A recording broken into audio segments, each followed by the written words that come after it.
Hey, you're back with She the People. I'm Mindy. Hi, Mindy. And Shahida. And Andy. Hi. Hi, Andy. Hi. We're going to continue to talk a little about been a long week. accountability. So, It's a among big other topic. things. Huh? It's a big topic and it deserves a lot of time. It's unfortunate how little accountability there just continues to be. Real. First off, how's everybody doing? Coping. Good. Yeah. I know these are answers that I give with asterisks. I'm doing physically well. Yeah. The state of the world isn't very good. Yeah. So I'm constantly balancing how am I doing? How's my family doing? How's my community doing? And then weighing that against, but there's an existential threat of Christian nationalism, of climate change, of fascism, of war. Yeah. I think another war. that's what Aaron and I were talking about this morning. We both had a little bit of an emotional release this morning, and we were both it's the feeling of uncertainty, of having zero control of what's happening. And it is like compounding to the point where it's hard not to let it like seep into your everyday life and relationships. But it is like he was saying, he's like, this is the most uncertain I've ever felt in my entire life. Yeah. Day to day. It's hard when there's such incompetency that there's just zero faith in anyone in the administration or really government to do anything that would get us out of the place that we're in right now. It's truly going to take the people. Our government is not holding anyone accountable, and that's everyone in it. It's not a Democrat or Republican thing. It just seems like they're all failing us miserably. Yeah. And it's important I think, seeing other countries hold us accountable has been a little refreshing, at least, to hear people speak the truth about what's going on and call out the behavior. It has to happen. Spain. Yeah, it has to happen. It's Canada. It has to be so obvious from the outside how dysfunctional we look. Yeah. And I would love an episode where we talk to some of our international friends and say, what do you see? I think they're worried. What are your headlines? I think they're worried. We're probably getting different headlines. Yeah. I think they're worried for the Americans here still that did not sign up for this. Yeah. That's what I'm seeing. Shahida and I have good friends that live overseas, so they do get way different headlines. Yeah, it'd be nice to hear their take for sure. So you're doing Ramadan, Shahida. Yeah. And I think I was looking forward to it. Ramadan is the holy month. It is a time of reflection and introspection, bigger picture, feeling connected to a practice and your culture, God, all of these things. And I'm like, I need some serious grounding because I feel like I am untethered. Yeah. With everything going on, you feel like you are lost. It feels that way oftentimes. Yes. This country is lost. Our leaders are lost. So you feel that. And it's hard to manage the feelings of panic sometimes. And so when you have some sort of spiritual practice, and it doesn't have to be rooted in religion. I enjoy Ramadan because it's something that my family did. I did it growing up. I see a lot of positive attributes, aspects of it. It really grounds you in your body. It grounds you in feeling like we have so much. It's nice to experience doing without and sitting with that. There are people around the world that don't have food.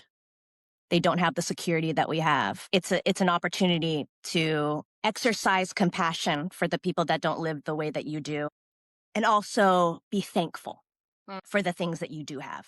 Yeah. And I find that it actually creates a lot of focus. I know there's a lot of health and wellness practices that involve fasting. I think most religions have an aspect of fasting. And so it can be very spiritual and it can be very beneficial bodily, Definitely. physiologically for you, Yes. for a person, for their mind. And you would be surprised at how cluttered your mind is with and preoccupied your mind is around food and what you're going to eat that day, when you're going to eat it, how you're going to get it, where you going to get it from. Like, it is like, it's noise. It's like a lot of chatter in my mind. When you take out that noise, I feel like I am able to focus a lot. I find a lot of stress in constantly thinking about what's in the food that I'm feeding my family or myself. And what does it look like? What are the consequences of ingesting certain things? And is it having a negative effect, or is this safe, or is this safe anymore? And now it's even more uncertain because we have a lot of these rules and regulations that were there to protect us are being stripped away. So it's also that takes up a lot of my worry, like my space in my brain. Yeah. What happens when these systems fail? Yeah. That are supposed to protect us. And a lot of our systems are failing, and especially around health. Yeah. Another thing is like when you are eating once a day or twice a day, or you're having one large meal that you're looking forward to, you're very aware of what you're putting in your body Yeah. in those moments. This is what I want. This is what my body's craving. This is what I need. This is healthy. This is what I've been dreaming about. I can really give myself the best Yeah. because it's like what I feel like my body deserves, and your body deserves the best. Yeah. You Always. put more thought into it for sure. You definitely put more thought into it. It's not mindless Yeah. snacking or eating, Comfort. or it's there. I'm going Comforting to yourself. eat that because it's just there. It's deliberate. The intention is there. Yeah. Yeah. And Ramadan is what, one of the pillars of Islam? It's one of the 5 main pillars of Islam. There's other ones, but is this the main one that you really take part in? Because it's pray 5 times a day. There's declaration of faith. There's 5 daily prayers. There's zakat, which is charity.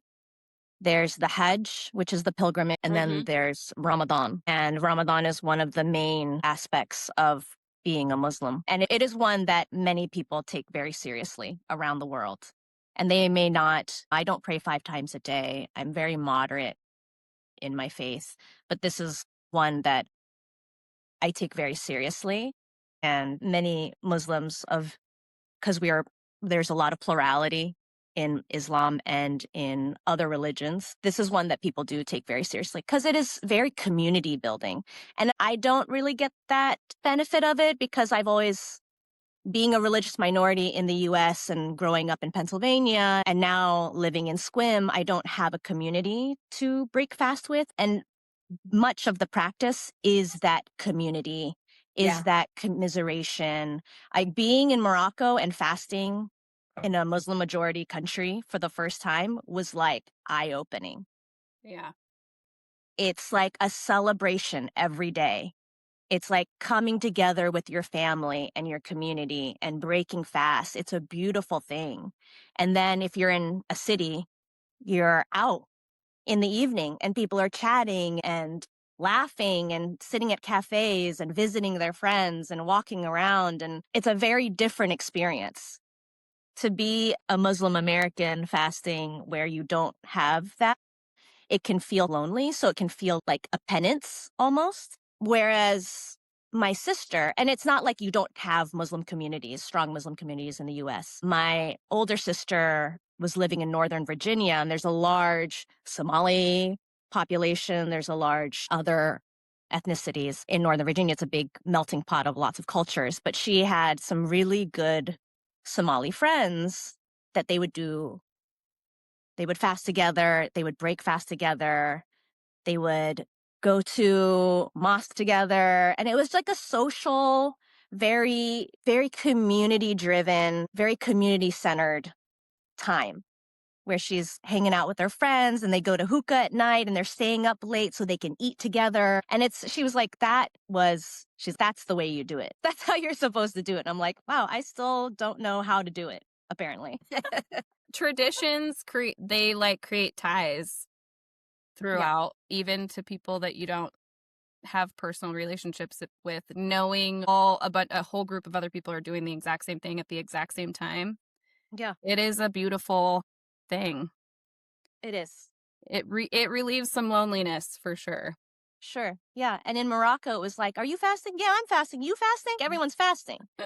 Yeah. And I was like, I've never experienced that before. Never. I'm I'll- always the I'll do only one it. fasting. I'm having to explain, oh no, I'm not eating today because I'm fasting. So then I have to go through my Ramadan educational lesson. This is what you do. You fast from sun up to sundown. It's a holy month. You do it 30 days, give or take. It's on a lunar cycle. These are the benefits. This is what it means to me.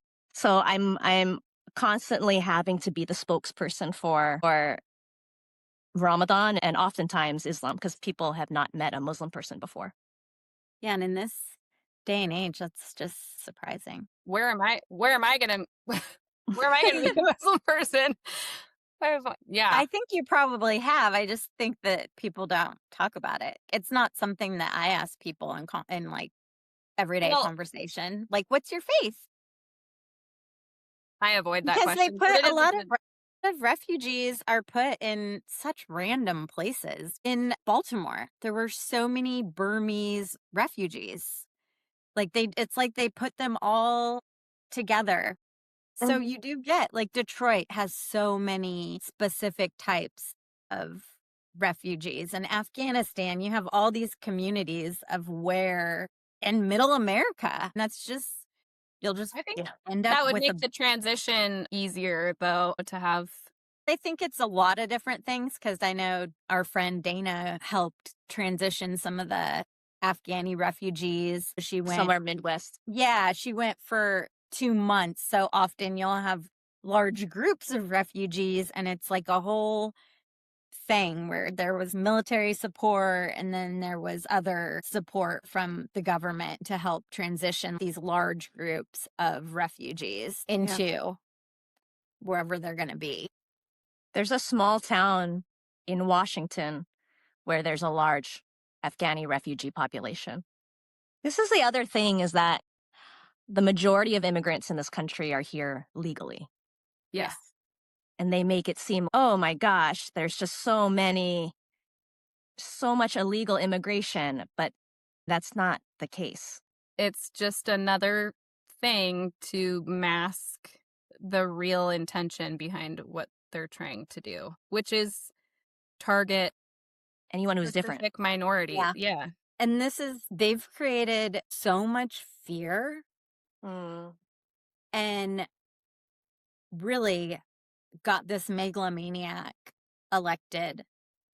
And he's taking us into what potentially can be World War III right now. So he's created so much fear based on lies. I mean, it's all based on lies. There's nothing to back it up. And people are still believing him and supporting him. And I don't understand it at all at this point. I don't understand it. I was reading about just a lot of military people are coming out right now and speaking that are retired or that, and I am one, but coming out and it's the most stupidest administration that you could ever have. If anyone feels safe at this moment, you're a fucking idiot because we have a complete narcissistic megalomaniac at the helm and a Fox News host running the Department of Defense. I'm not calling it war. Pete Hegseth is one of the dumbest motherfuckers. And everyone I know in the military 100% agrees. People that are high up. He has no idea. They have no idea what they're doing. No idea. We still have no idea why we're in Iran. No idea.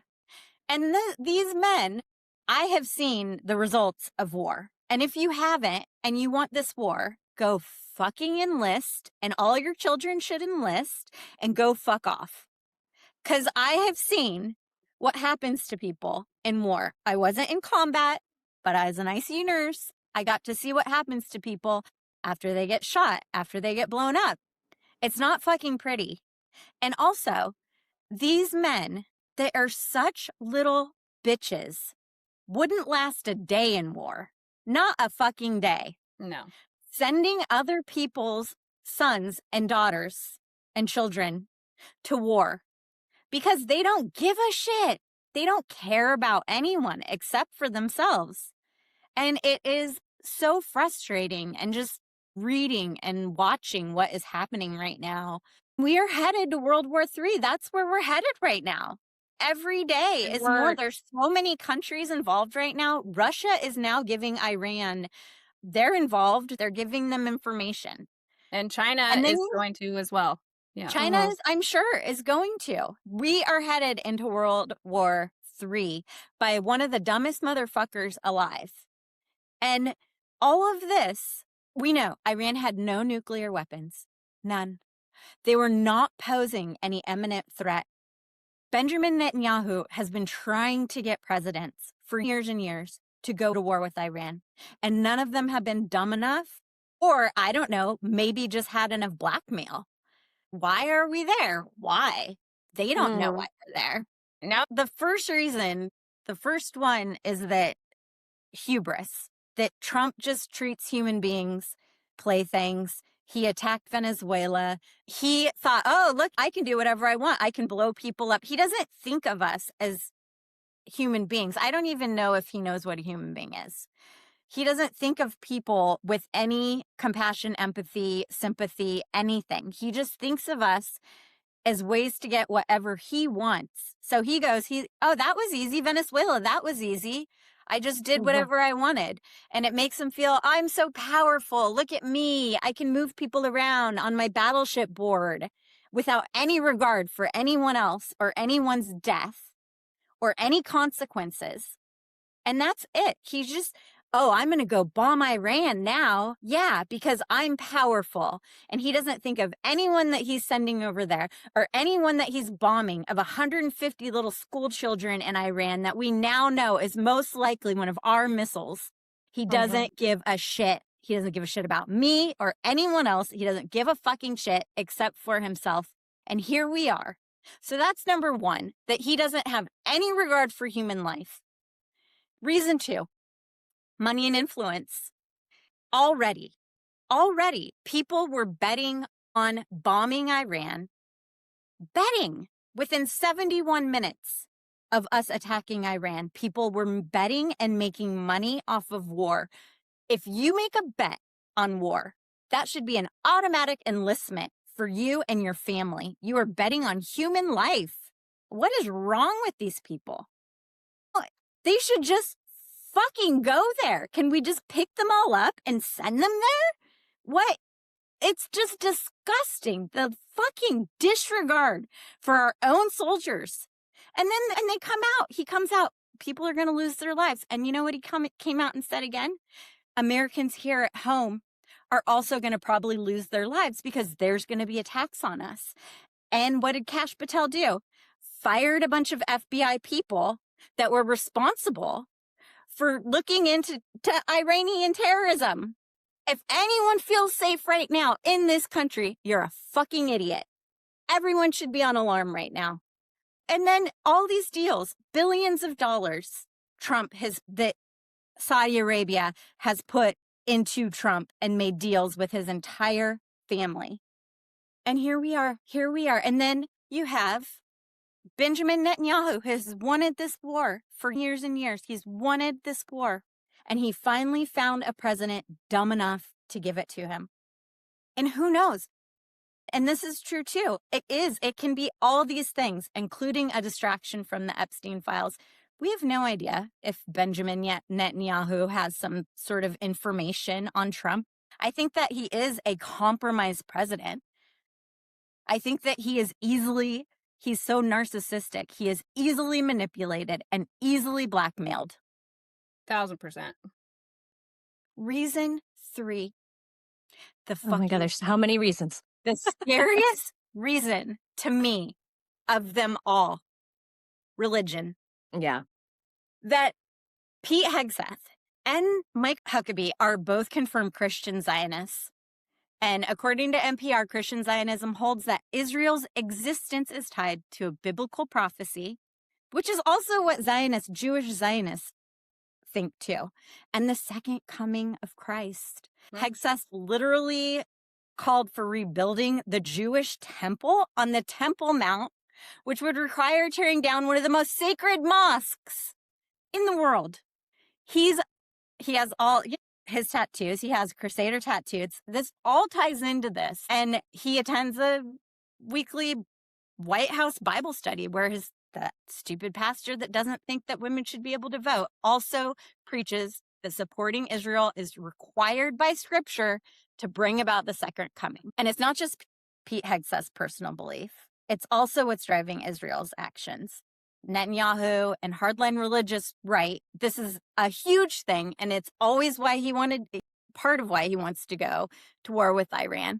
But they have to be able to take control of Iran and then the broader Middle East because it's written in their religious prophecies. It's just insane. And then to prove it, the Organization of Military Religious Freedom Foundation has received more than 200 complaints from troops, over 40 different units stationed, and at least 30 military installations, saying that their commanders told them that this war against Iran is part of God's plan to usher in the end times and bring about the second coming of Christ. And they're being told that this is part of Armageddon. And these are commanders telling their troops. And some of these things that they're telling them, there's one is quoted. It's crazy. This is who is controlling our military. Pete Hegseth, who thinks that this is part of a religious prophecy to go to war. We're being taken to war by crazy fucking people. Yep. And where's Barron? Where's Barron? Is he over there fighting? No, he's making money off of war, off of other people. And where's his- Netanyahu's kids? If this is such a imminent threat and so necessary, where are their children? Why are their children not in this war? It is disgusting. Disgusting. It's costing us $1 billion a day to be in this war. And they're trying to get more funding for it.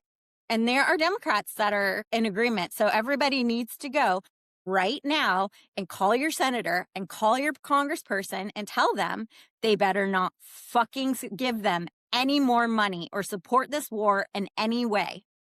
No. This action is illegal. The president cannot start a war without Congress. And yet And he's done 2 with Venezuela and now Iran. It's 1, it's unconstitutional, and 2, it's senseless. And he ran as a president that would end wars. Like, what is MAGA thinking now? Are we happy that we're in another interminable war that has no off-ramp, that was not considered how we would exit out of, what was our exit strategy? Like, where there was like no planning. There couldn't have been any solid planning about how this was going to end. And I'll tell you how it's going to end. It's just going to end in more violence and suffering, more instability for us and the rest of the world. And meanwhile, billionaire pedophiles are getting rich off these shitty, endless wars. It makes no sense. it's going to end with no more freedom. It's going to end with, it won't matter what MAGA thinks now because he didn't care what they thought from the get-go. He didn't care. Well, they don't care. He used them. Yeah, just they like he said he listen would. to the talking points. If you support this war, then go. Yeah. Go. Enlist. If you have some sort of defense for him or it's meaningful to you, then go enlist. Go to war. Yeah. Yeah. If you want to be involved in a holy war, then go. Oh.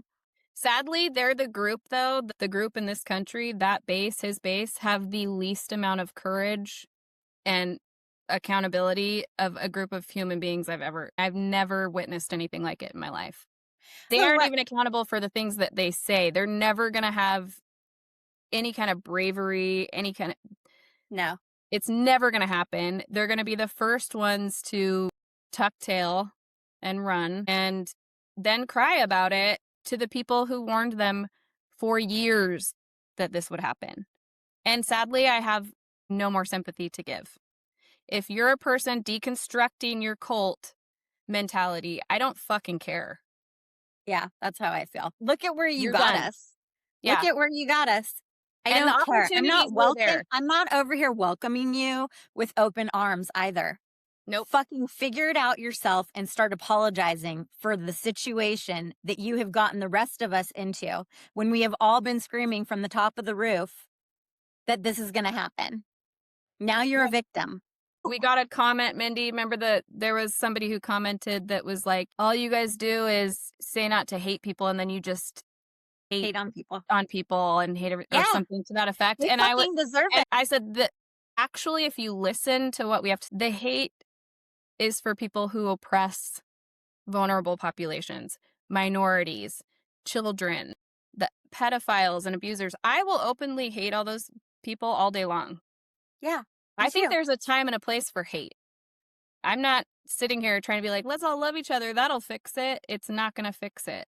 I know a lot of people think that. Let's all just love each other. But you can't. Our society doesn't allow for that. Would I love to be in a society that allowed for that? But Of course. that's not the society that we're in right now. Just loving each other. Love your family. Love your friends. But it's not going to get us out of this situation. We're going to have to fight. And fighting, you can fight out of love, but it's gonna take fighting where we are at right now. It is not just gonna come from, I'm just gonna sit in myself and be loving. But I think it has to take real accountability Yes. for people. And right? And unless you're going to true. show me your humility and how you're going to make it right and all the steps that you're going to take to fix things and share that with the rest of your reformed MAGA, I want you out there. Unless that's going to happen, it's a little too late. Yeah, It's too little too late. Stop being silently sorry. I don't give a shit if you're internally now you're just oh, damn, it really is this what he really is. I've seen so many videos of people being pulling their Trump stickers off their trucks or whatever. And they're look at gas prices and look at this and look at that. And now we're in a war. But you didn't care enough to vote when it was my body on the line, my kids on the line, the things that were the most important to me. You can't then ask for somebody in return to empathize or sympathize with your situation.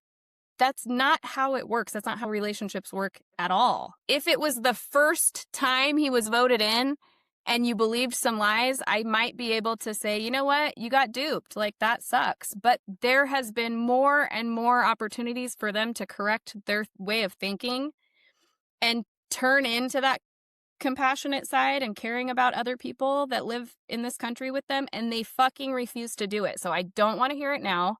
It's too late. And these are the consequences. And unfortunately, you drug me and my family down with you, even though I was so outspoken and vocal about my thoughts and feelings on it.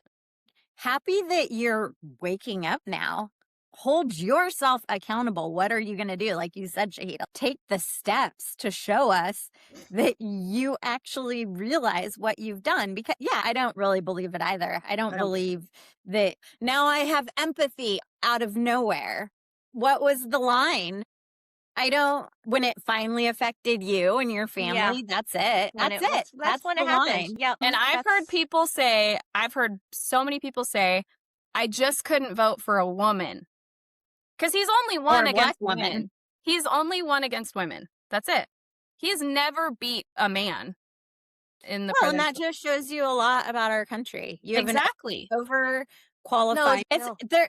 What's so sad is that these people I too find are that so interesting. willing to go on back on every single thing they cared about. We want the Epstein files released, and then they're trying to cover it up, and they can't see. Oh, it's because he's in the Epstein files that they're trying to cover it up. They make more excuses and more excuses.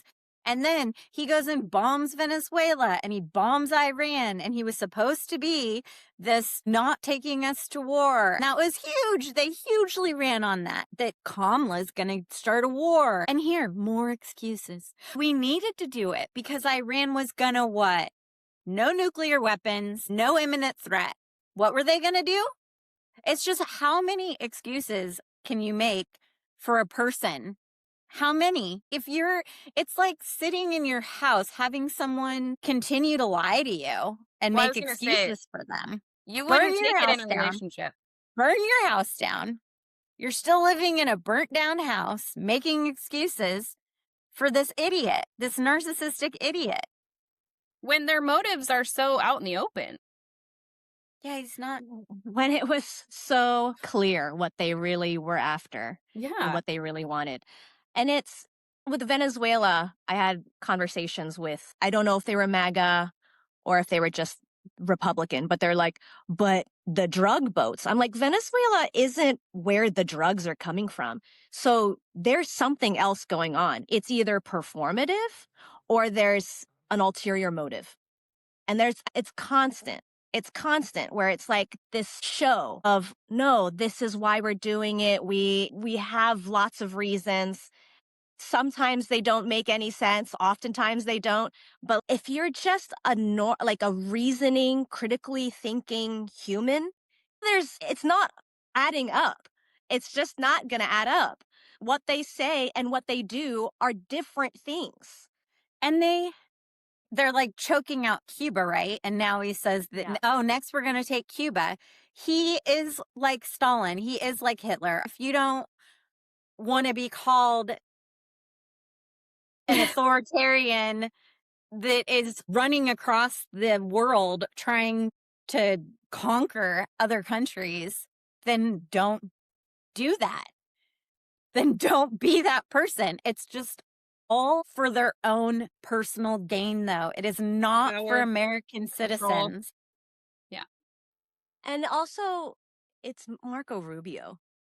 This has been his goal his entire life, is to remove the regimes in Cuba and to choke out the political structures in Cuba. It's all vendetta stuff.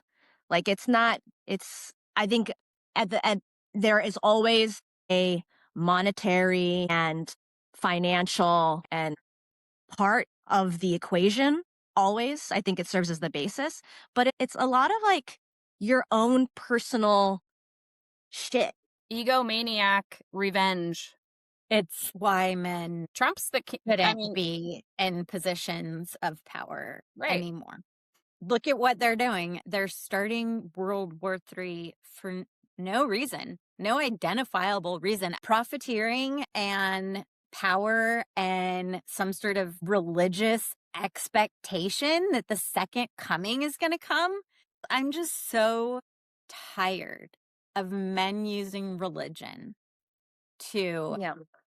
demonize, control, attack, degrade.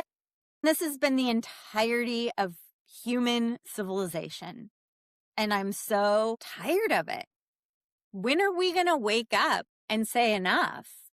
And they're showing how, again, their hypocrisy. In so many respects, this administration and Republicans, and especially Christian Republicans, and some Democrats are so hypocritical, and their actions and their words do not match. And the fact that they think they're so far away from Iran and their authoritarianism and their use of religion to subjugate and control, they're trying to do the same thing here. Yeah. If you think Christian nationalism isn't exactly like religious order in Iran, you're fucking kidding yourself. Hardcore Islam, right? Shia law. Or There's extremism in every It's- religion. It's exactly the same with Christian nationalists. You can line it up exactly the same. Like women should be in the home. Men should control everything. No LGBTQ. Women shouldn't vote. Yeah. They want exactly the same things. I was thinking about this the other day. I was like, all these women too that are like trad wives and da, da, da. Look, countries like that exist. Mm-hmm. Yeah. Go live in one. Go live in one and see how much you like it. Because they already exist. You don't have to turn America into one. Just go live in one and see how you feel about it. Because I lived in one that wasn't as bad as some of the other ones. And I'm telling you, it wasn't great. It wasn't somewhere that I'd want to grow up. They're anti-feminists. They want the patriarchy. Countries like this exist already. Go to them. Move to them. Live there. Have what you want. You don't need to turn the United States into one of these countries. We've been fighting for rights for hundreds of years. It's the foundation of this country is the right to religion. It's the right to pray the way that you want to. This is not a Christian nation. No, It was a nation founded on freedom to practice and pray the way that you want to pray. And we are a multi-religious nation. Which is why the separation of church and state was so majorly important. yeah. This is the whole thing as a religious minority in the US. I find it's so sad that it's funny, the prayer in schools and how people they're really fighting for the right to pray in public schools. And I'm like, well, until you have a Muslim teacher who's, I'm going to take out my prayer rug and I'm going to pray in front of my students, and that is my right. No, I guarantee you it gets shut down immediately. Pray their way. That's it. There's one way to It pray. should just all be kept separate. There should not be religion in schools. There should not be religion in government. There just shouldn't be it, in my opinion. In the anywhere. doctor's office, there No. shouldn't be religion. There should not be religion. That's, you're a religious minority, but I am too, because I don't practice religion. Yeah, I was going to say, maybe I'm really naive because I don't practice religion either, but can't you pray wherever the fuck you want to pray? Can't you just be praying anywhere? They want the 10 Commandments. Organize it. They want everyone to be involved. They want to control the situation and have it, which they want to indoctrinate and control. Yeah. And that's how you get them, right? You get them when they're young. So if you want to be we want to be able to pray in school, okay, Johnny, shut your eyes and say a prayer. No one's holding you back. If you want to control how everything works and you want everybody to be the same and do this, I would never force someone to do the things that I think are the way to live my life. And what's wrong with you that you're forcing other people to fight your religious war? Yeah. Something has to be really wrong with your brain. And Pete Hegseth, here's this guy that he's gotten multiple DUIs. He's had so many affairs. He drunk. Is a hot mess. He's a total drunk. He's a total hot mess. I'm betting born again Christian. Some of the fucking worst. It's the righteousness. The righteousness. I found, good for you. Good for you. Don't push your shit on everyone else. And this is my whole thing, is that religion and spirituality is such an individual thing. It should be. Yeah. Andy, you have your practices, even if you're not religious. Mindy, you have the ways that you feel close to nature and God and whatever. It is a very individual relationship that I feel super strongly that spirituality comes from within. It doesn't come from external sources. And that was an awakening for me to live in Morocco, being I'm going to be in a country that follows my practices, maybe I'm going to have some sort of spiritual awakening. And it wasn't, the awakening or the realization that I had was that, oh no, my spirituality is something that is very personal to me and is something that no one can dictate for me except myself. Yeah. And it doesn't matter what environment I'm in, what culture I'm in, it is a very personal relationship that I have to God. Yeah. Doing the practices and feeling connections and ties to other people within that is a great inclusive feeling. It feels good. People want to feel like they belong to something and they connect to other human beings. Living life is a lonely, isolating thing a lot of the time. But for me, it's just, I think that the best way you can show that your faith is there, or if you want to be spiritual or whatever, is to completely respect and love the place that you are walking your 2 feet on. Yeah. Like, you can't go through this life in this world, on this planet with the rest of us here, living completely the way that is just, I'm just anticipating the next life. Yeah. And they preach about living a certain way so you can live another way in the next life. But then they move through this life in such a disrespectful way to others, to the earth. It's just raping and pillaging things that you need in the moment, or that this instant gratification. And to me, that's the opposite of trying to live in a way that's going to ensure that you're in a comfortable place, the best place, in a magical place, whatever, after you die. Yeah. I don't understand how you can think that way and then act completely opposite. Yeah. So I think it's just ensuring there is an excuse you have an excuse after you've done all these shitty things. You've done all these horrible things, but then I'm reborn. I found God. Now I don't really have to feel bad or worry or have guilt or have shame we talked about that pastor in Coeur d'Alene that covered up sex crimes, and somebody said to him, the bigger the sin, the greater the forgiveness. And it just made my stomach turn. I was like, if this is the mentality of religion, I want as far away from it as I can possibly get. It's just too many people justify their actions with religion, and again, And without abhorrent any accountability. behavior, like, Without any accountability. Too many people are like, you're forgiven. No, you're not. With zero accountability. and Right. oftentimes the person that is the perpetrator, that is the monster, the predator, they get more attention, forgiveness, and love surrounding Yeah. them Than than the the victim. victim. It happens all the time. Somebody Well, admits to doing something horrific, and then all the people in church are like, oh, you're so strong. That was God. And then the victim's standing over there like completely broken. I just, I can't understand or get behind an organization that thinks that those practices are acceptable in any no. way.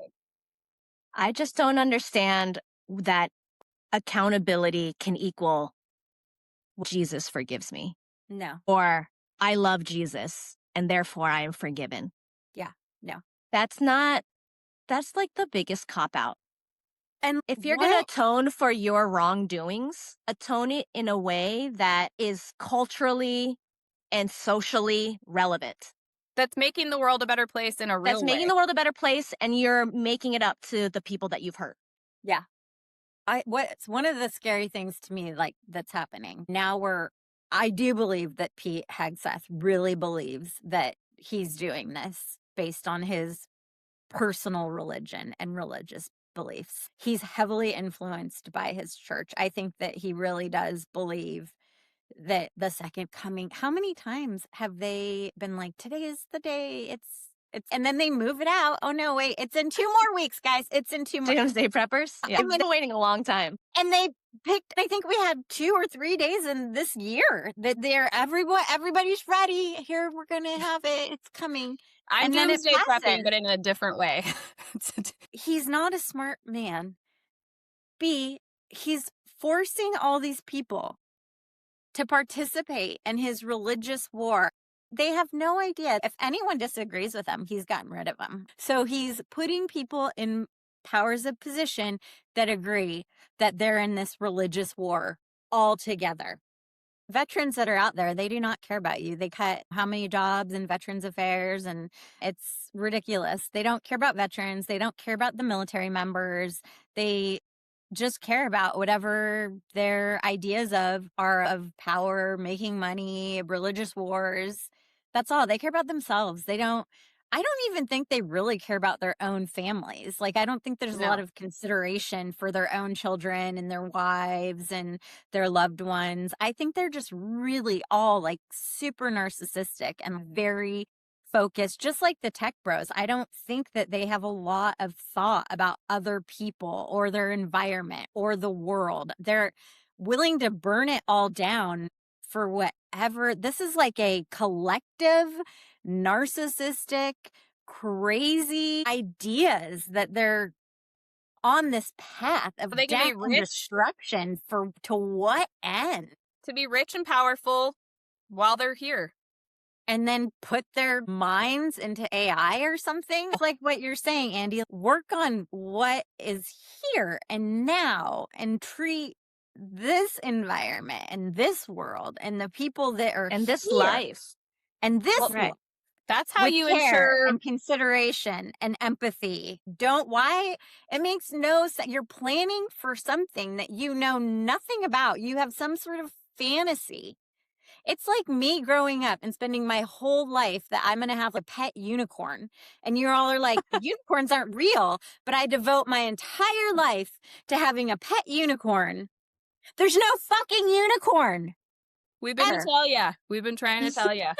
And I kill people because I want a unicorn. And I burn shit down because I want a unicorn. And you And I try to invest change all all the my horses. life because I want a unicorn. But there's no fucking unicorn. Of being like just collateral damage. I feel like that's what I just constantly walk around and feel like most of the time. And it's unsettling. It's just, Yeah, because they don't care about us. We are literally collateral damage. We are. Like, I don't doubt that there are going to be attacks on the US. I've been saying this for a long time with this administration, just watching how they've dismantled all our institutions and and just fired smart people and gotten rid of people in the CIA and the FBI and people that are in these positions to keep us safe. They just completely dismantled every institution that was there to keep us safe. So I'm 100% sure that we are going to have attacks here in America, and you can blame Trump. And for all of you MAGA out there, go ahead, make excuses. Come up with your excuses now. but we have a wall. I Yeah, saw yeah. someone But bought the property. imminent threat is coming from our southern border, right? Yeah. From Mexico. Thank God we have that wall. But thank goodness. Yeah. But like, we have historical precedent for our meddling in the Middle East Oh, and yeah. in other countries. And It's not like we don't know what's going to happen. There's a power vacuum. There are terrorist groups that gain a foothold, that gain presence and power in that region, that fill that void. And then you're dealing with a terrorism network that has expanded in the place that you said you were going to remove any of the threats to the US when you're creating more threats to the US well, and the rest of the world. that should show every single person that lives in this country right now, though, that they don't love America. This is the opposite of loving the country and fighting for the country that you are saying that you love and you want to fight for and you want to make great again. So the disconnect between what the administration spews, all their propaganda and garbage, and they say to people and their actions, it's so polar opposite. And then people still can't see. It's also, You think learning we would have developed and we are so much more advanced, and then it goes backwards so fast. How fast it happened is also something that is very interesting and should be It's how actually been quickly we've forgotten the lessons of previous wars or previous yeah. situations we've been in. It's more of a slow burn because they've dismantled education for years. So you make a population stupid and they're a lot easier to manipulate. And that's essentially what has happened is that's another really scary thing is that people are believing, I think, more in religion right now and religious beliefs than in science. They've Yeah. convinced people that experts, you shouldn't listen to experts. They're convincing people that science isn't real. I mean, now it's there. No one. We have all these measles outbreaks, and because people are unvaccinated, and then they have to come out and say, "Can you all go get vaccinated?" Because, oops, we lied. Actually, we lied. RFK Jr. hasn't come out and said that people should get measles vaccines. Dr. Oz did. Dr. Oz did. And if Dr. Oz is the voice of reason in the room, we're fucked. We are certainly fucked. But I think one way to make people religious is to make their lives incredibly difficult.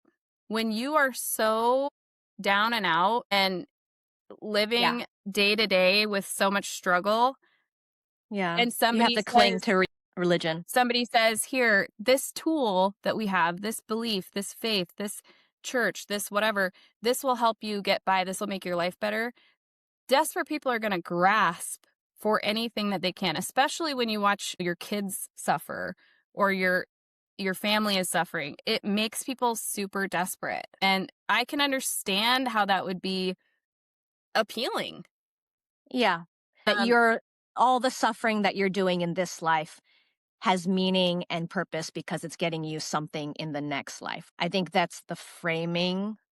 And make people struggle, oppress them so that they turn to religion. And then you can use religion to Control them. To excuse your actions, and people will go along with it with less resistance.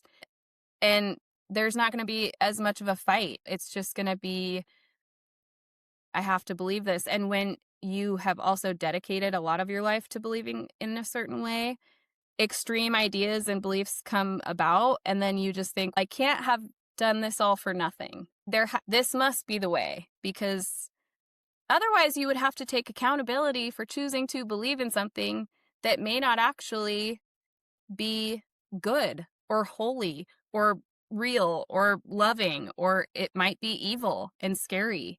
And to wake up to that realization would take a lot. I think it would take a lot of strength. I guess religion is organized religion, and certain religions are using this in a really scary and evil way. So my husband's not a religious person. I wouldn't consider myself religious. I consider myself a spiritual person. I have practices. I have a cultural identity that's tied to a religion. I have a family that raised me in a certain religion. It's the language that I was raised to speak when talking about a higher power. And I don't think that religion is the problem. I think it's the way humans use religion. Yeah. I think religion itself can give a lot of benefit to people. It can give them a lot of resilience, faith, and optimism for getting through really difficult times. But the way that it's being used and manipulated, and has been used and manipulated throughout history, and this is every religion. You can look at Myanmar and the way that the Buddhist authoritarian regime is using religion to subjugate the Rohingya people. Like it's like a combination of religion and power and influence and money. It's a tool. Because there's always a monetary aspect to it. But it's also, I think people really rely on religion too much when they are, like you were saying, Andy, to explain or to make excuses for the things that they've done, as saying that's God's will. That's what God wanted, right? As opposed to, no, I think you made a mistake and you could have prevented this. And this is an example that I was reading about that was crazy to me with the measles outbreak. And I know that you've probably come across stories of families that are like, my child died but I still wouldn't have given them the vaccine. Like, they stand by their decision to not give their child the MMR. Because that's what God wanted. Because it was that was God's will, to take your child from a preventable disease. And then there was another family in South Carolina where the outbreaks are raging. And it's a similar story where their child has encephalitis. And the subtext, if you talk or read the interviews with this family, they're a religious family. And they think that God will heal my child. And I'm sorry, I don't think God is trying to take away children from their families. This is, though, what I'm talking about right now is that people believe more in their religion and made up stories than. I just don't understand how those two things can't coexist. Like, how come you can't have people who believe in God and their religion and science? As a person with a spiritual practice, let me give you like the religious excuse for why science exists. God gave us big brains, right? Like, why would we have these large brains if we weren't supposed to make life on this earth better for us and humanity? Like, why can't those two things coexist? I Well, just don't understand. I think it's a lot of lack of self-reflection, introspection, turning in. If there is something like if my child died from measles and I did not give them the MMR, that would break me in half, having to say, I could have prevented this and I didn't, as their mother. And that is so much harder to face than just saying, you know what, this is what God wanted. I fucking wish I could do that. How easy breezy would life be to just constantly have something else to turn to besides self-reflection and facing your choices. That's how people grow and become better human beings and more empathetic and more They also compassionate. can choose what science they want to believe. Right. They go to the doctor, but I'm not going to get vaccinated. It's all coming from the same place. Science is based on foundational. And I don't understand, because my brother does this too. And he's, oh no, but it's your natural immune system. And that's the process. And So I'm like, so is vaccines. The vaccines do the same thing. Yeah. That's literally how they work. Yeah. That's how humans use their brains to see something in nature and to replicate that and harness that in a way that does good for the rest of civilization. Does he take antibiotics? No, he's one of those that like doesn't do anything. And I get like the idea, because he's all these processed foods or whatever. I get it. Like, people feel like we're moving too far away from natural processes.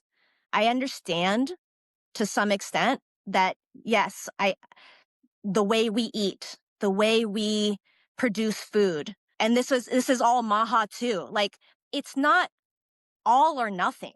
Yeah. We have big brains. We can choose how we use our science and evidence and information to make the best choices for ourselves. I wear a seatbelt. If I didn't strap my child in a seatbelt and they flew through the windshield and died, it would be because of my choice to not buckle them in. We make decisions every day, and it is not an all or nothing. You have to make decisions for yourself. You're in control. And when religion comes in and you use it as an excuse, you're admitting that you have no control over anything. It's all pre-designed and there's nothing you could do. But it's such a scapegoat to not have to face your own choices and the consequences of them. Yeah. What you're saying, Shahida, it's, even though it's like, I'm not, the whole Maha thing, I'm not going to vaccinate my children, but I hope they're paying attention to how much this administration is rolling back things that we actually know cause us harm. And that's the bigger problem, right? Like, our food has gotten so terrible. So many people eat so much processed food, and that is a real problem. And it's a real problem of how we farm and how we make food, but a lot of it is because of corporations and corporations that control our food. And when you look at, they act like they're all these little companies, right? But when you look at who's the umbrella company, there's not that many of them. There's really only a few. And they're controlling all these, they're controlling what we eat, they're controlling how we farm, they're controlling what goes into our food, and it's this not is good for us. They It's just my put what glyphosate say back. It's like things that we know that cause harm to our bodies that this administration and these companies are promoting, and it's all money. That's why Maha is such bullshit. It's total bullshit. Yeah. They don't give a fuck about what actually will make us healthier, or else they wouldn't dismantle organizations that study primary care. Yeah. They wouldn't Or talk about, children's chronic diseases cancer. or these institutions that study chronic disease. Like, it doesn't make sense. None of it makes sense. It's all lip service. I think it's a very strategic move too for the Republicans, for the MAGA movement, to steer people into naturopathic thinking and supplements and stuff, because it's a huge moneymaker and they can make so much money off of it. It's shocking, to say the least, of the corporations that control different supplements and what people are now. They're more MAGA people have bought supplement and naturopathic stores like in Idaho. MAGA people that own it, MAGA people that come in to shop there, and they want to do anything but modern medicine, go to the doctor, whatever. But they also think, for some reason, that not having it FDA regulated is better.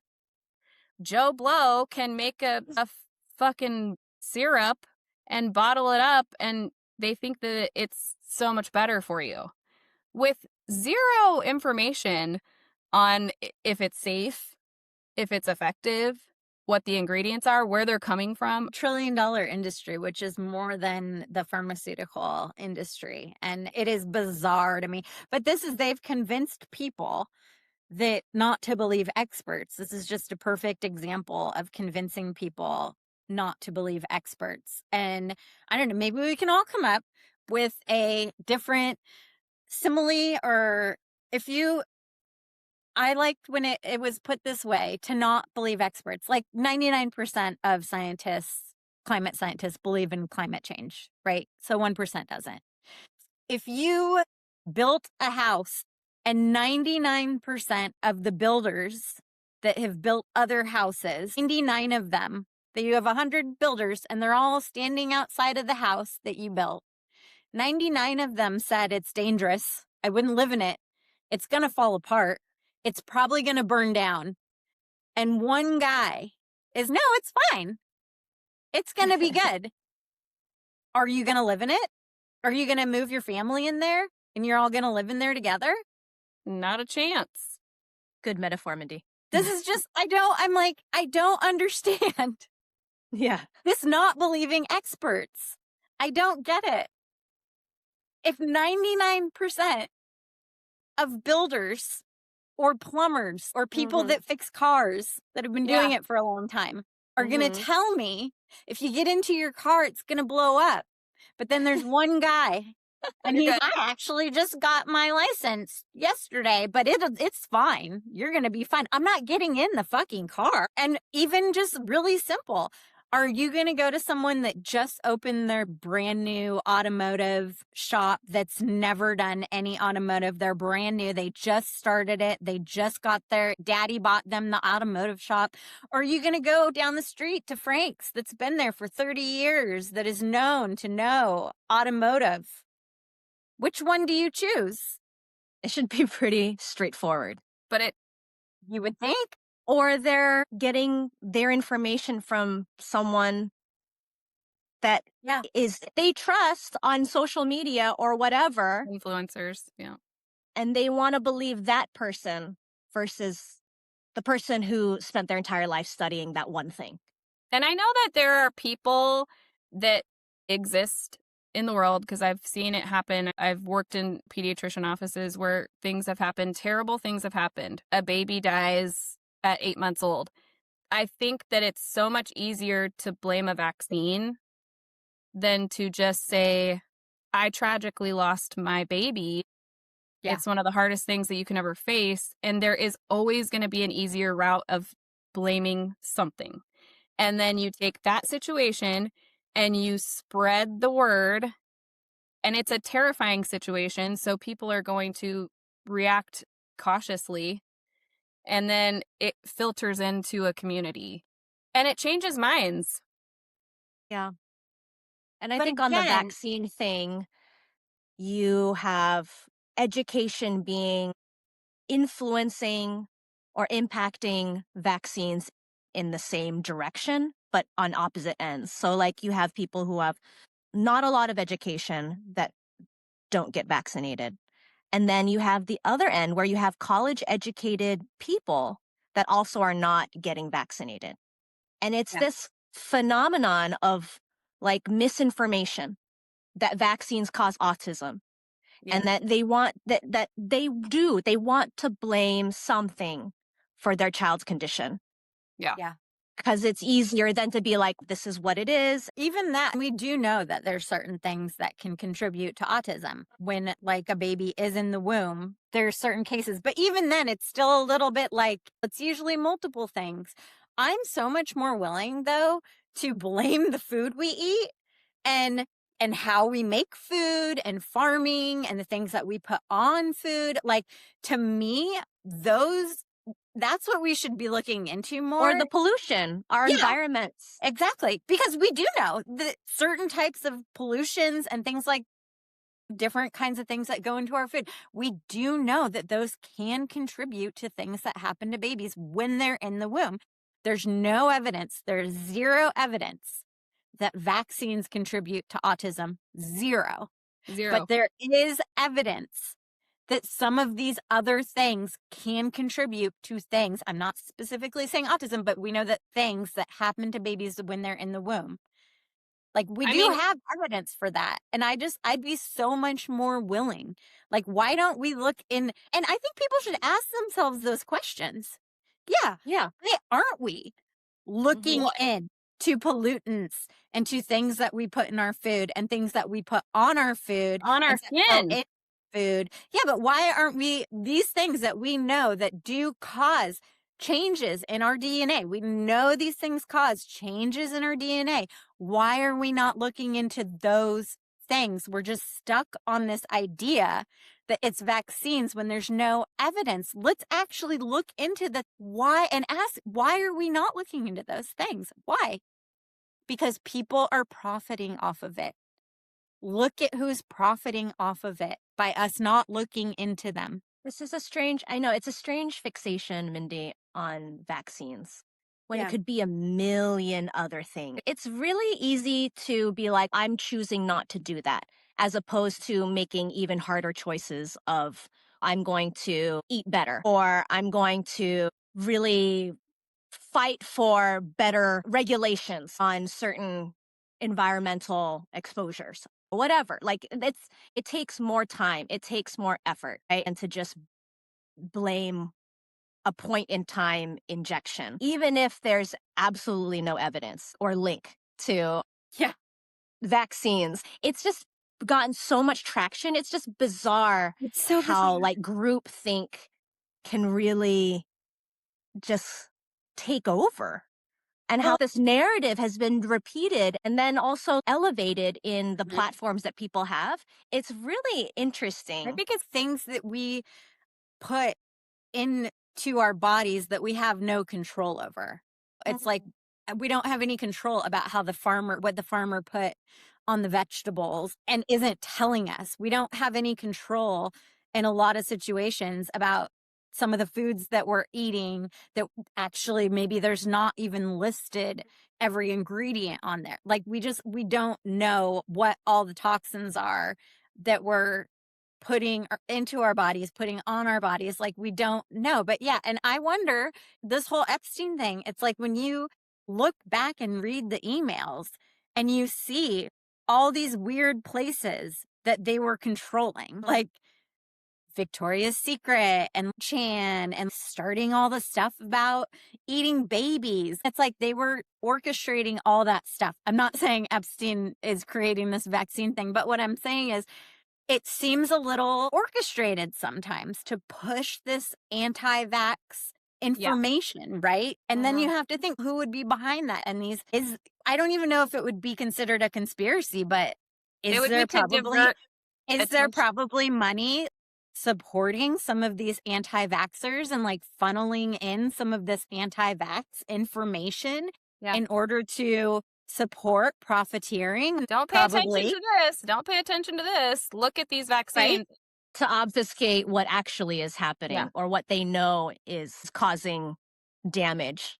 There are things that we know that does change our actual DNA. So why not look into those things? Like, why not? When you're It pregnant, you wouldn't. have to be careful. It's not, nobody came out and said, you can be pregnant and just do whatever you want. There are very heavy responsibilities that are laid upon you when you decide to have a baby and you're pregnant. You have to be healthy and you have to take care of yourself and you stay away from certain things and you do certain things. And it is a responsibility. That's part of what it is. They always say it starts at conception. We have to start taking care of your body at conception too. But it's always going to be the first knee-jerk reaction to blame pregnant women for X, Y, and Z. Even when a lot of them do take really good care of themselves, they stay healthy, they stay active, And how do we know that it's just women? I'm talking about changing DNA. It could be sperm. It could be absolutely. eggs. It could be before conception. It can absolutely be in men. It could absolutely be a problem with men. And So, like, we've for products that we know can change, why are we not looking at that? Why aren't we looking at men's sperm? the And what if exposure. what if it's men? What if it's the Y chromosome? What if Well, that's actually what causes autism? and And exposure what about to all the things. plastics that are like we're ingesting Yeah. and in all of our food sources? I mean, Like why wouldn't that have an effect on someone's health, Look right? at- And that's not something that you blame women about. That's something you blame laws and our Yeah. governments for, and the choices that governments make in allowing these things to exist and persist in our foods and water sources and in our ground. Yeah, how in about the war? air. How about war? We're gonna go into World War III. There are 3 kids in my husband's family. So 3 children out of 4 have different birth defects. It's nowhere in their genetic history, family history. So you're talking about congenital heart defects or like undeveloped hip sockets or whatever. And there is a strong case to be made for Agent Orange exposure or chemical Which exposure. my uncle was in Vietnam. He was But on a there's ship, but also- he there's- was exposed. Yeah, there's That's exposures the in point you're war. making. There's Yeah. exposures here. Why are we continuing to look at something that Yeah. we know that it isn't? It's Yeah, and I why? think the point is that like we don't know what causes autism. We're not claiming to know that X, Y, and Z cause autism. Vaccines have been studied to not cause autism. There are other more probable exposures that we all are living through day to day that could use a little more scrutiny. Yeah. It could use a little more, like a closer look. Give that a Yeah. second look. Or That's third. all we're saying. That's all we're saying. Let's Right? not continue Can to we focus. move on from vaccines? Can we? Life-saving vaccines. Do you want your child to go to the hospital and have encephalitis and have long-lasting disabilities? Or pertussis. Pertussis is horrific and it kills teeny tiny babies who can't get vaccinated. They don't even have a Yeah. chance to get the vaccine and it kills them. And it happens in Idaho a lot. The whooping cough epidemic here is next level and it's really sad. I can't believe how many people are already unvaccinated. People should be afraid, right? Like enough people are unvaccinated already. I got this I know there's this anti-vax movement, but I guess I didn't realize how big the movement was for MAGA.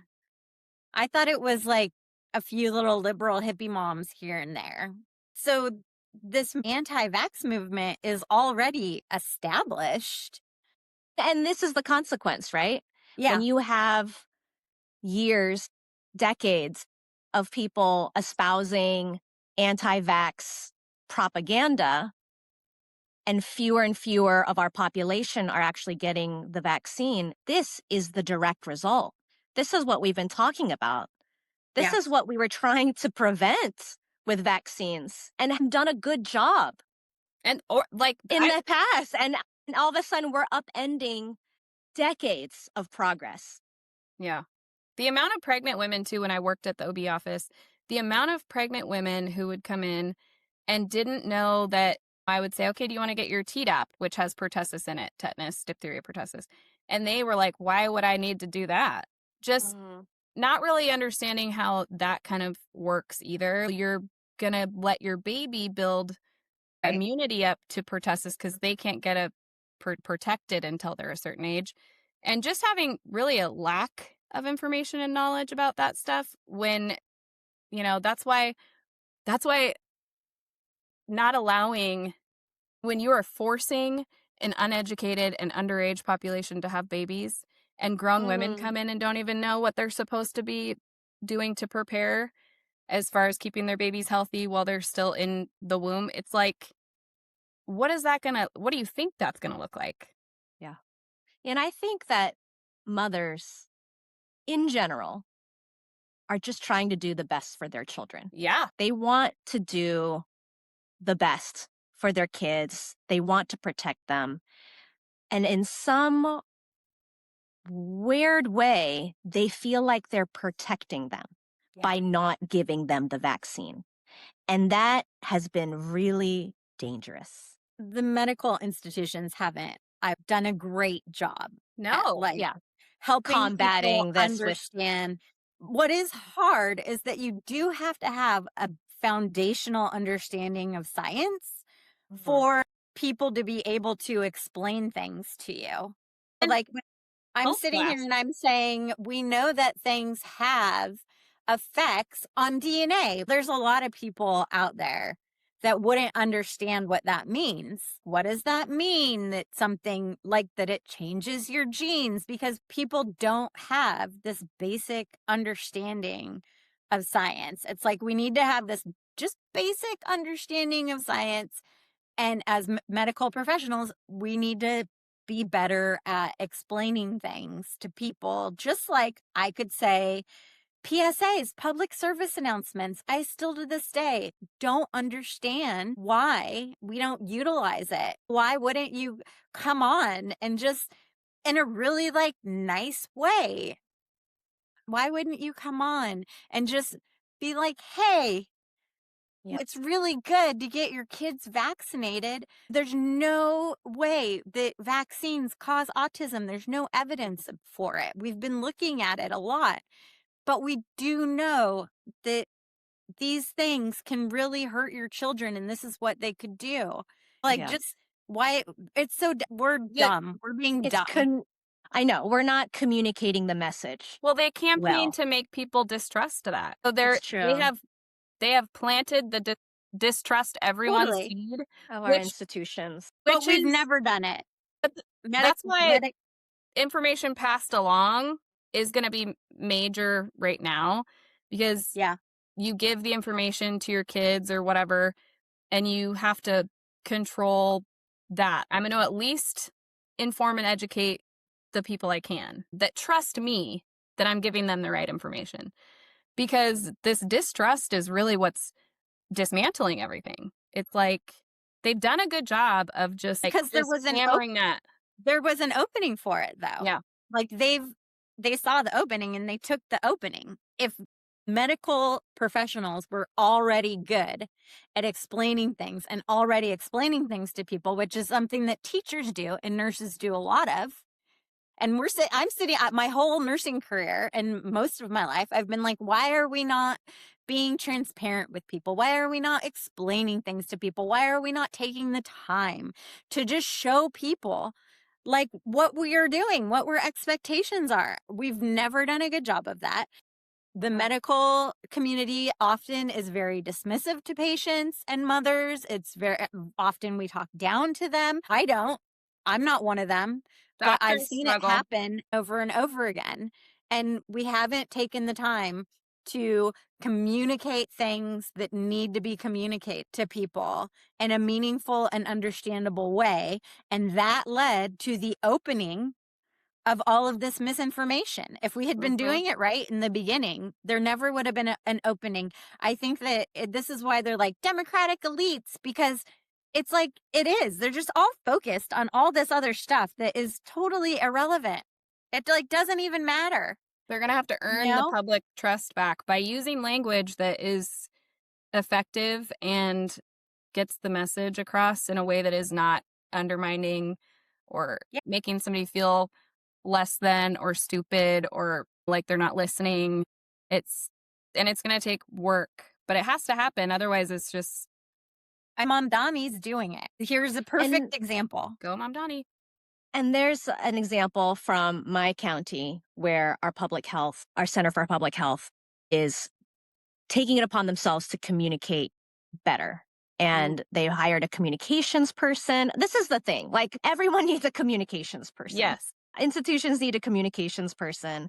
And it's become like a fixture in our public health or board of health meetings is to have an update from the communications person. And with the raging measles epidemic, it's like more people are coming to the public health department to get vaccinated. And we were like, this has been going on for many months. And are you seeing an uptick in moms, parents coming in for vaccines? And they're like, actually, we have. And sometimes they'll ask for just the measles vaccine. So they want it separated from the other rubella and mumps. That's something. But then the public health department came out with a magazine that's supposed to dispel some of these myths and misinformation. And it takes effort, and it takes sustained effort. Like, it takes a long time to change a person's mind and to change a culture. Like, this anti-vax phenomenon has been building over time. And it's going to take that much time, if not more, to combat that. Yeah. But we need to be changing course right now and talking to people and messaging in a way that is effective. And I think we just haven't done that yet. And I think we are starting to, but like, it's going to take a while. Yeah. And it's so interesting to me because it's all grassroots, right? Just keep saying it's the people, it's us getting out there, marching, demanding, but it's all like grassroots. It's like here in this little town in Washington, they're taking it upon themselves because we can't rely on our government. And in some ways, I think this is good because we should have been doing these things anyways, but wouldn't it be great also to have support from your government and an influx of cash and an influx from the experts, like, to help us accomplish these things? That to me would be the goal. Now, like here in California, right, we're trying to pass CalCare, universal health care in California. It's like grassroots movement nursing organization that's doing it all. But we're just like, all right, we can't rely on our government, so we're going to just go ahead and try to get this CalCare pass. Yeah. And I think that's what it's going to take. I remember when COVID hit here and it was so intense. Like, I said to the doctor I worked for at the time, I said, why don't we get coolers and we get all the paperwork and we do all the stuff and we take these vaccines to businesses? I can go to the Lighthouse right now and vaccinate 85, 90 people. They don't have to come to me. And we did that multiple times, and it worked really well. We got more people vaccinated. And it's just those little things, like an idea here, a thought here, whatever, that can actually make a difference because we probably vaccinated an extra 250, 300 people. And that's huge in a And small that's community. massive in a small community. Immunity is not an easy topic. Confusing. It's a confusing topic. It's also like you get a vaccine to protect other people. Like Yeah. you, as an adult person with no comorbidities, with a healthy immune system, you could probably get COVID. You could probably get whooping cough. You could probably get measles. And you'd be fine. Yep. You'd be fine. But it's the other people that aren't able to protect themselves or build immunity or too young to get the vaccine and build immunity or have developing immune systems, like in small babies. That's who we're trying to protect. Yeah. And if you're not concerned about your neighbor Yeah. and your neighbor's baby, I don't know what language I need to use to make you care. 4-letter That's words. the problem. Let's end on what you were really talking about, Shahida, is that like the lack of care of other people doing the betterment for the whole. You're not necessarily doing it for yourself. You're doing it for the whole. You're doing it for the little kids and the old people that are more susceptible to things. Just this war, they are doing it for themselves and for the few that are going to benefit. They're not doing it for us. And I like to live my life, and I know that you guys like to live your life. And I think that more people need to think about that and live your life every day for the betterment of the whole. And that those are things like not pushing your religion or religious beliefs on other people. And that is not going to war and sending other people's children to die while murdering other children of where you're bombing. And that is getting vaccinated so that, yeah, maybe you're not going to suffer from something, but you could give measles to somebody. And also, just an FYI, measles can lay dormant and then hit you when you're older and you'll get encephalitis, which is your brain swelling. So just maybe you are doing yourself a favor by getting vaccinated, but you're doing every day when you're living your life. You have to think, not just, is this good for just me? Is this good for everybody? And that's how we all need to be living our life right now.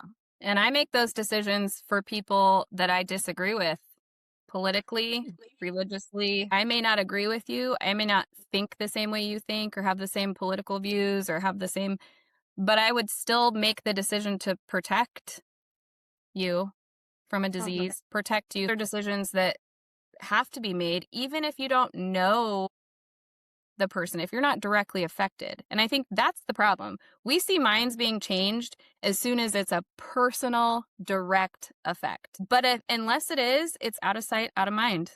This is American individualism for you. Sad. Yeah. It's sad to witness. Yeah. But if we're all out there living every day, not just thinking about ourselves, but the majority, then you can be a better human being. And like, also call your senators, call your congresspeople and tell them that you do not support this war and that you do not want any money funding any part of this war. Please. And this has been another episode of She the People. Thanks for listening. You can find us on Instagram. You can find us on YouTube at She the People Podcast and follow and comment. Yeah, stay strong, stay grounded, and keep up the fight.